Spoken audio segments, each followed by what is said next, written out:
उद्धव ठाकरेंची नाशकातील डरकाळी, शिवसैनिकांसाठी ठरणार बूस्टर.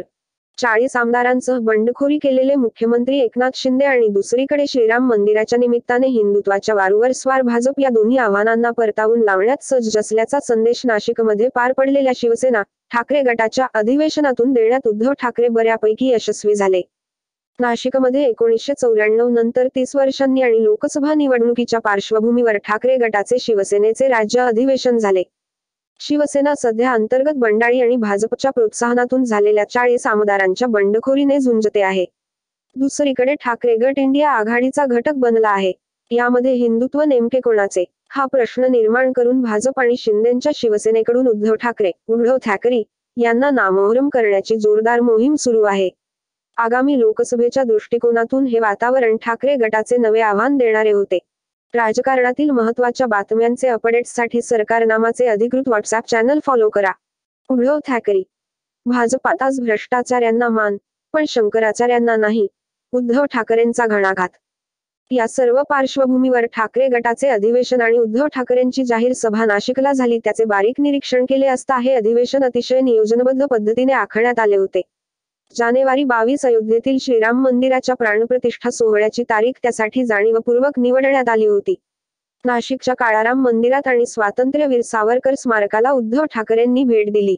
अयोध्या राम मंदिरासाठी कारसेवा केलेल्या ज्येष्ठ शिवसैनिकांना सभेमध्ये विशेष निमंत्रण देऊन त्यांचा सत्कार झाला. याशिवाय एक अतिशय माहितीपूर्ण प्रदर्शन या निमित्ताने भरविण्यात आले होते.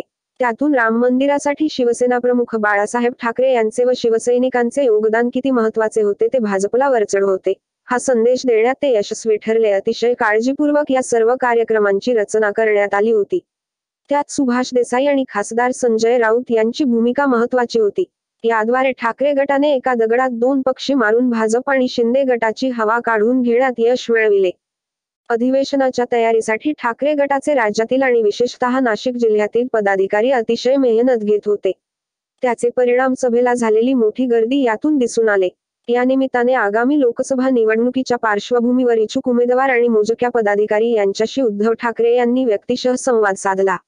या सर्व घटनाक्रमावर उद्धव ठाकरे यांनी सभेत केलेले भाषण कार्यकर्त्यांचे मनोबल वाढविण्यात यशस्वी ठरले. ठाकरे यांनी मांडलेले मुद्दे विरोधकांना देखील खोडता आलेले नाही. उद्धव ठाकरे. देशासाठी मन की बात अन गुजरातसाठी धन की बात. जाहीर सभेत आणि अधिवेशनात बाळासाहेब ठाकरे यांचे शिवसैनिक ही आपली वडिलोपार्जित संपत्ती आहे. तिच्यावर फक्त आपला हक्क आहे, हे त्यांनी वारंवार वदवून घेतले. या निमित्ताने शिवसेनेचे चिन्ह मिळविण्यात मुख्यमंत्री एकनाथ शिंदे यशस्वी झाले असले तरी कार्यकर्ते ठाकरे यांच्याबरोबरच आहेत. तेच एकनिष्ठ शिवसैनिक आहेत, हा संदेश या अधिवेशनाने दिला.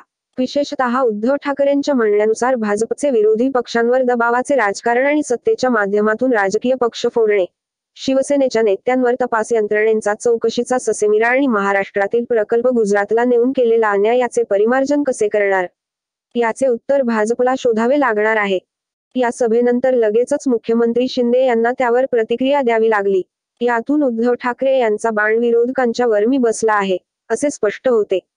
त्यामुळे आगामी राजकारणात कार्यकर्त्यांना आत्मविश्वास देण्यात व विरोधकांना मानसिकदृष्ट्या डिस्टर्ब करून उद्धव ठाकरेंनी नाशिकचे अधिवेशन यशस्वी केले.